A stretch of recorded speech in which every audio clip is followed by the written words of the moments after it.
Glória a Deus. Glória a Deus. Obrigado, queridos. Obrigado. Deus abençoe. Amém? Lucas 23. Evangelho Lucas, de número 23. Nessa noite eu gostaria de levar você a uma viagem. A uma viagem. Você diz, ei, irmão, nós vamos viajar nessa noite? Vamos viajar na palavra? Literalmente nós vamos viajar na palavra. Não é ficar viajando no mundo da lua, mas viajar na palavra de Deus. Amém? A história ela vai relatar em Lucas capítulo 23 um acontecimento que vai mudar todo o curso do cristianismo. Ela começa a mudar todo o curso da humanidade. Porque é exatamente no capítulo 23 que começa um divisor da história, porque é ali que começa a se dar início da redenção minha e sua. Mas para que essa redenção ela aconteça, é apresentado a Pilatos dois tipos de pessoas. Dois tipos de pessoas. Um deles, Jesus Cristo. Um homem sem pecado algum. Um homem sem mancha alguma. Um homem sem culpa alguma. Sem nenhum problema com a sociedade. Muito pelo contrário, ele era uma resposta para aquele tempo. Ele é uma resposta para o nosso tempo hoje. Uma resposta para a nossa história. Mas junto com ele, também está sendo apresentado outro tipo de pessoa. Que era o normal ir para uma cruz. Ir para uma crucificação. Uma condenação, uma morte imediata. O seu nome era Barrabás. Era Barrabás. E havia uma festa no meio do povo judeu, que num dia como esse, onde havia uma condenação, onde havia uma morte anunciada, como essa, morte de cruz, onde dois bandidos seriam apresentados. Mas durante essa festa, um teria que ser liberto. Um teria que ser salvo. Um teria que haver um ato de misericórdia sobre ele. Haveria um trânsito julgado que não haveria mais culpa sobre essa pessoa. Uma pessoa. Uma pessoa. Ainda que você tenha feito algo horrível, haveria um que seria liberto. Haveria um que seria liberto. Haveria um que seria salvo daquela morte de cruz. E diz a palavra de Deus que eles apresentam a Jesus e a Barrabás. A Jesus e a Barrabás. E diante de dois tipos de pessoas, existia ali um povo que eles eram conhecidos como os mestres. Eles eram conhecidos como os fariseus. Eles eram aqueles que deveriam defender o evangelho.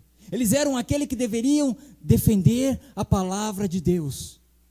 Como a igreja que somos nós hoje. E diz a palavra de Deus que quando eles apresentam esses dois, Jesus e Barrabás, diz que o povo está indignado.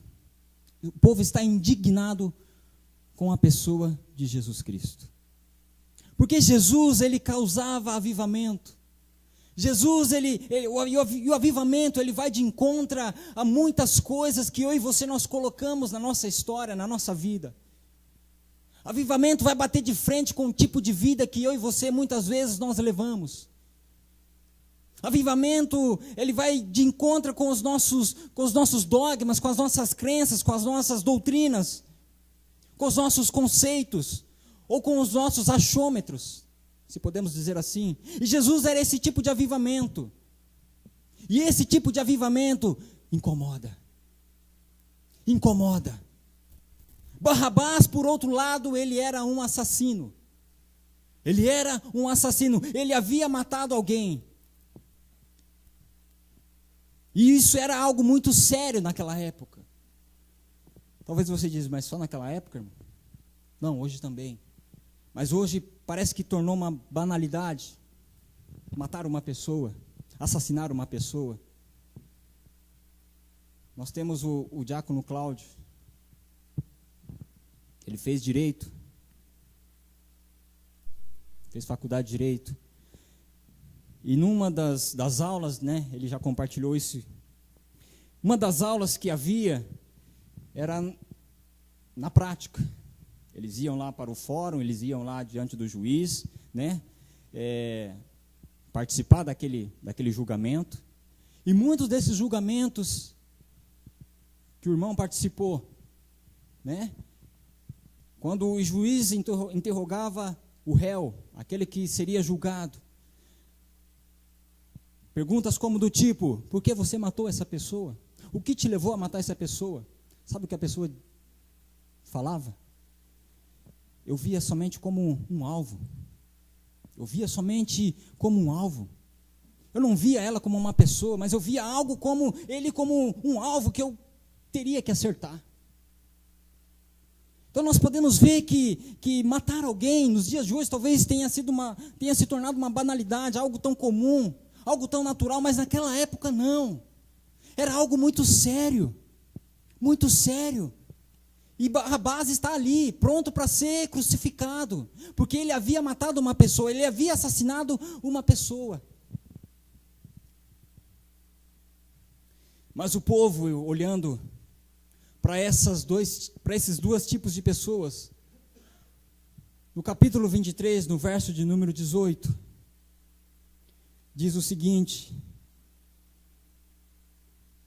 diz, mas toda a multidão clamou a uma só voz, dizendo, mas toda a multidão clamou a uma só voz, dizendo, olha, não era uma parte da multidão, não era 10% da multidão que estava ali, mas toda a multidão clamava, dizendo em uma só voz, fora daqui com este,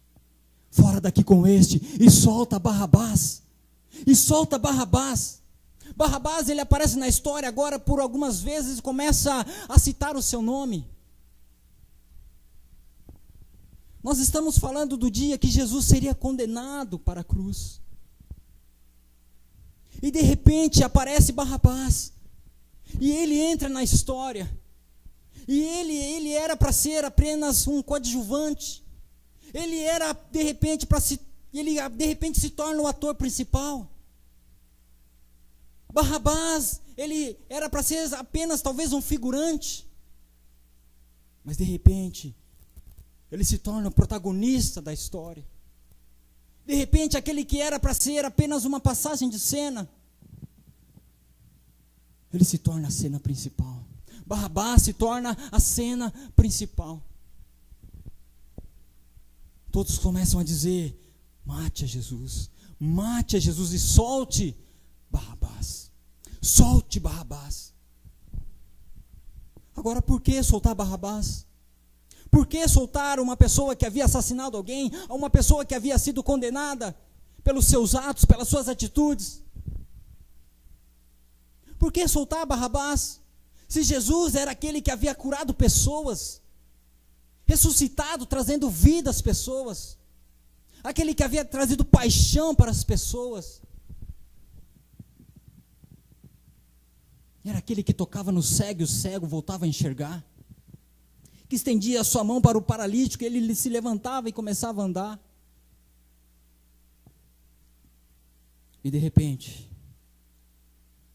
esse é condenado. De repente, esse é o condenado. Mas o assassino, eles estão dizendo, solta ele, por favor. Solta ele, por favor. Tenta imaginar comigo, meus irmãos, nessa noite. O povo gritando ali, solta o assassino, solta Barrabás, solta o assassino e mate Jesus. Mate esse tal de Jesus, mate esse tal de avivamento. Pilatos, ele não vê nada contra Jesus. Não consegue enxergar nada contra Jesus. Por 3 vezes ele diz: não há culpa sobre esse homem. Não há culpa sobre Jesus. Não há culpa sobre ele. Vocês querem que eu o condene? Mas o povo dizia. Mas nós queremos que ele vá para a cruz. Nós queremos que ele vá para a cruz. Ei, nós queremos que esse tal de Jesus, esse tal de avivamento, vá para a cruz e morra. E de repente os soldados chegam, vão até as correntes de Barrabás e começam a soltá-lo, começam a libertá-lo. Barrabás começa talvez a ficar feliz, e o povo está gritando o nome dele, e o povo está alvoroçado naquele momento. Ele se torna o principal agora da história. E de repente ele está saindo e todos estão gritando. Eu imagino Barrabás olhando para o povo dizendo: obrigado, uau, vocês me amam mesmo. Eu imagino ele olhando talvez para Jesus e dizendo: olha, o povo me ama. Está vendo, Jesus? O povo me ama. Eu nem sei o que você fez. Mas eu sei o que eu fiz. E você deve ser muito ruim, porque o que eu fiz foi muito ruim, e eles estão me levando e estão me soltando. O povo me ama. O povo me ama.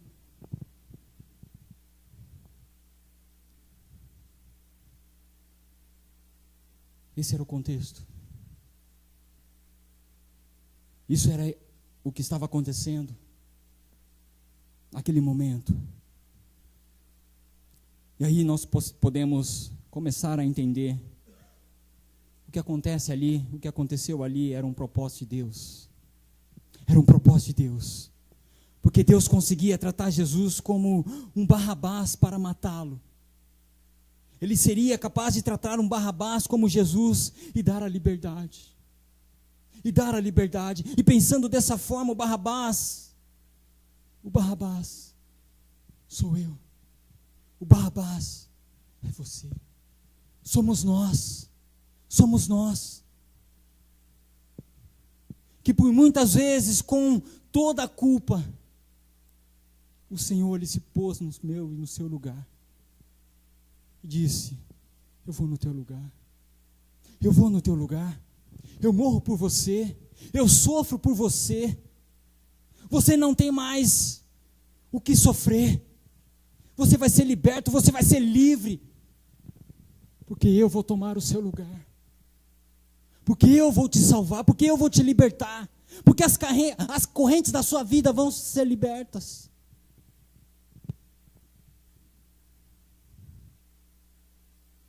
De repente, nós podemos descobrir na história que Barrabás não passa de alguém tão complicado como eu e você.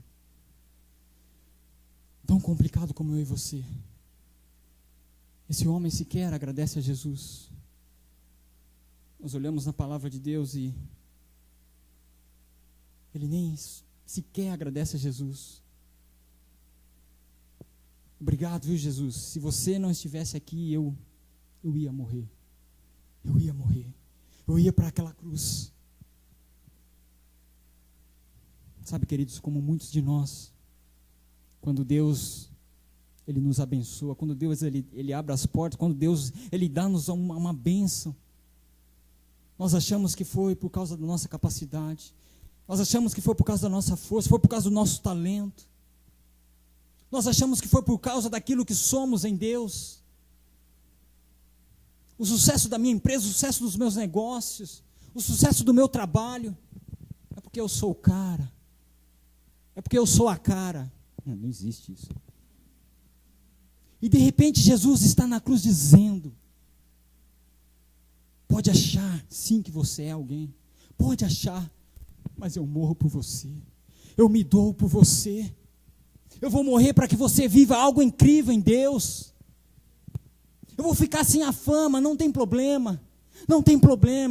Senhor, mas é Barrabás. Por que o Senhor não acaba logo com isso? Por que o Senhor não Senhor, ele está achando que ele é o bom o suficiente, ele é o cara. Não tem problema, eu amo ele. Eu amo ele, eu amo ela. Eu amo você. Mas, Senhor, por que o Senhor vai morrer por esse tipo de gente, por esse tipo de pessoa? Por que o Senhor vai deixar que ele seja livre? Porque é necessário que Barrabás seja livre. É necessário que eu e você nós sejamos livres. Nós sejamos libertos. E que eu, Jesus, morra. E que eu morra. Mas ele nem sequer reconheceu que está livre por causa de ti, Jesus. Não tem problema. Eu amo Barrabás. Eu amo Barrabás. Eu amo. O problema é que, assim como Barrabás, eu e você sempre achamos que somos capazes de sair do problema sozinhos, com a nossa própria força, que nós conseguimos sair daquilo que está ao nosso redor sozinhos. Nós vamos conseguir. Eu estou com um problema e eu sei sair dessa sozinho. Eu não preciso chegar nos pastores, eu não preciso chegar nos líderes e dizer que estou com um problema. Eu vou sair dessa sozinho, eu vou conseguir. Não vai. Não vai, queridos. Não vai. Você não consegue sair desse vício pornográfico sozinho. Você não consegue sair dessa história de divórcio sozinho. Você não consegue sair desses problemas sozinho. Não consegue.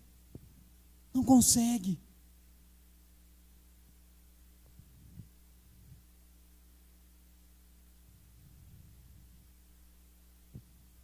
Nós temos que dizer: Deus, sem o Senhor eu não consigo.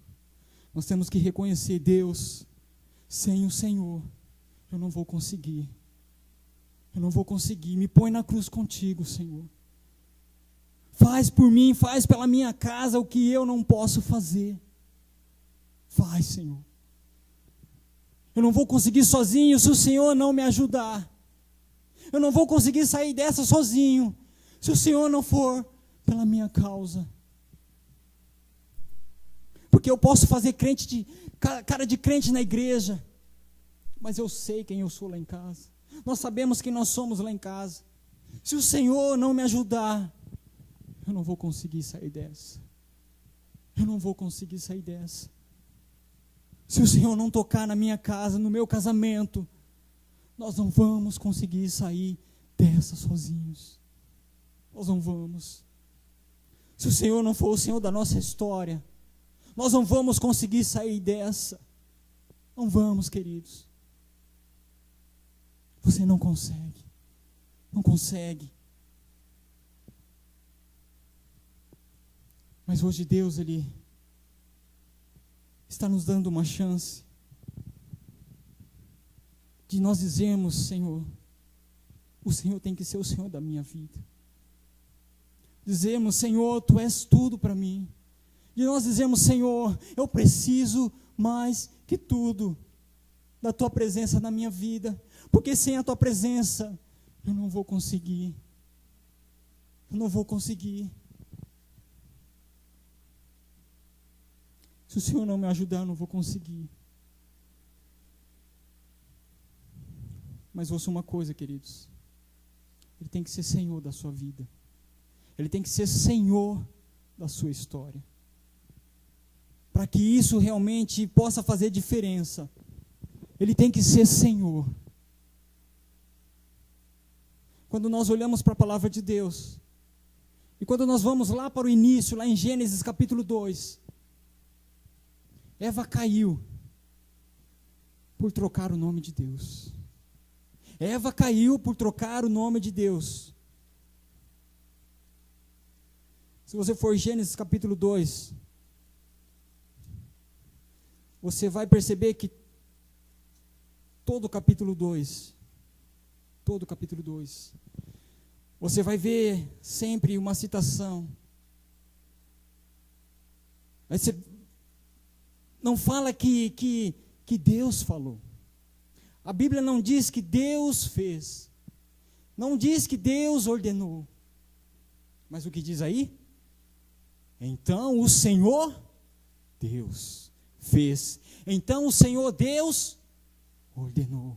Então o Senhor Deus criou. Senhor Deus. Senhor Deus. Mas quando nós vamos para o capítulo seguinte, capítulo de número 3, Satanás ele vai entrar na história. Ele diz para Eva o seguinte. Ele diz para Eva: foi assim que disse Deus? Foi assim que disse Deus? Por quê? Porque Deus não era senhor de Satanás. Foi assim que disse Deus? Satanás dizendo para Eva. Deus não era senhor de Satanás. Diga para o seu irmão: Deus tem que ser Senhor e Deus da sua vida. Senhor e Deus da sua vida. Por isso, Ele é o Senhor Deus. O comando está na mão dEle.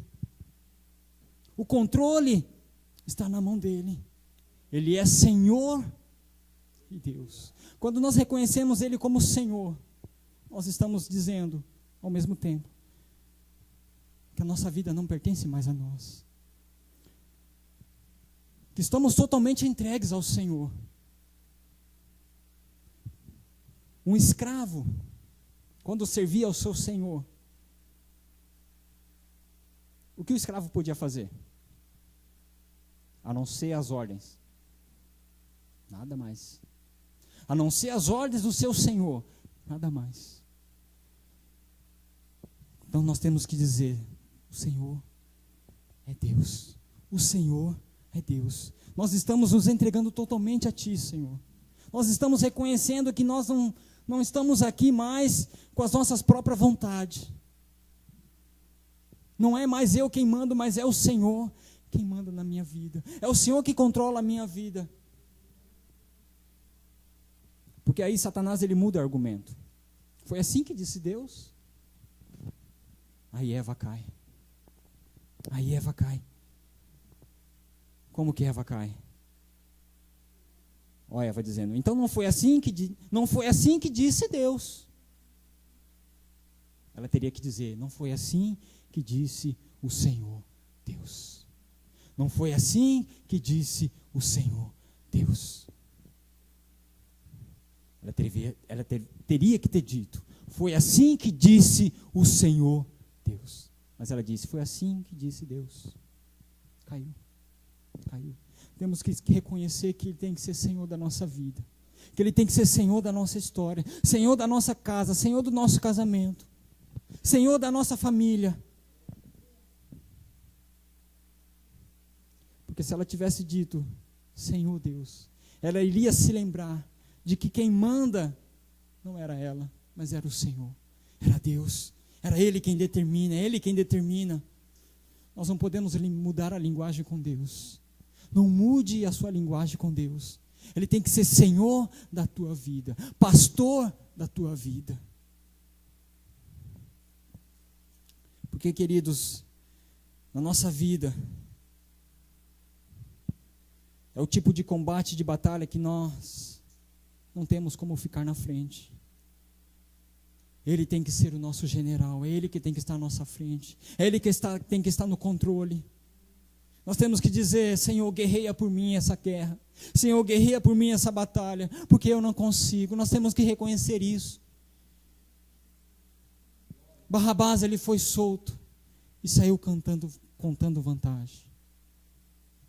Mas hoje Deus está soltando você.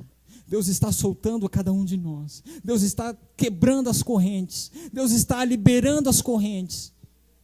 Para nós voltarmos aos pés da cruz. Para nós voltarmos e nos rendermos aos pés da cruz. E dizer: sem o Senhor eu não consigo. Sem o Senhor eu não consigo. Porque momentos difíceis, queridos, saiba de uma coisa: Ele te dá duas opções. ou você afunda mais, ou nós nos afundamos mais, ou nós deixamos Deus nos levantar e dizer: deixa eu ser Senhor e Deus da tua vida. Deixa eu ser Senhor e Deus da tua casa. Deixa eu ser Senhor e Deus do teu coração. Deixa. Para nós começarmos a encerrarmos,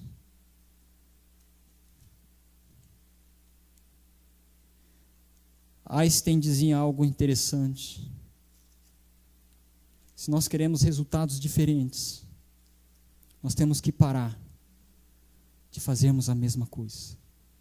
Se queremos colher resultados diferentes, nós temos que parar de fazer as mesmas coisas. Porque se fizermos o que nós temos feito, vai ser tudo igual. Se nós não temos reconhecido Ele como Senhor e Deus da nossa vida, vai ser tudo igual. Nada vai mudar. Nada vai fazer mais a diferença. Porque na verdade nós não vamos jamais conseguir vencer sozinhos. Nós não conseguiremos. Ou você diz para Deus: Senhor, me ajuda. Senhor, me ajuda. Senhor, eu quero e necessito muito da tua presença. Eu necessito muito do teu agir na minha vida. Quando nós fizermos isso, o Senhor Deus, Ele vai poder fazer coisas incríveis na nossa vida. Vai fazer coisas tremendas na nossa vida. Mas para isso, nós precisamos reconhecer o senhorio de Deus na nossa vida. Amém? Se você pudesse colocar de pé, por favor, nós vamos orar nessa noite.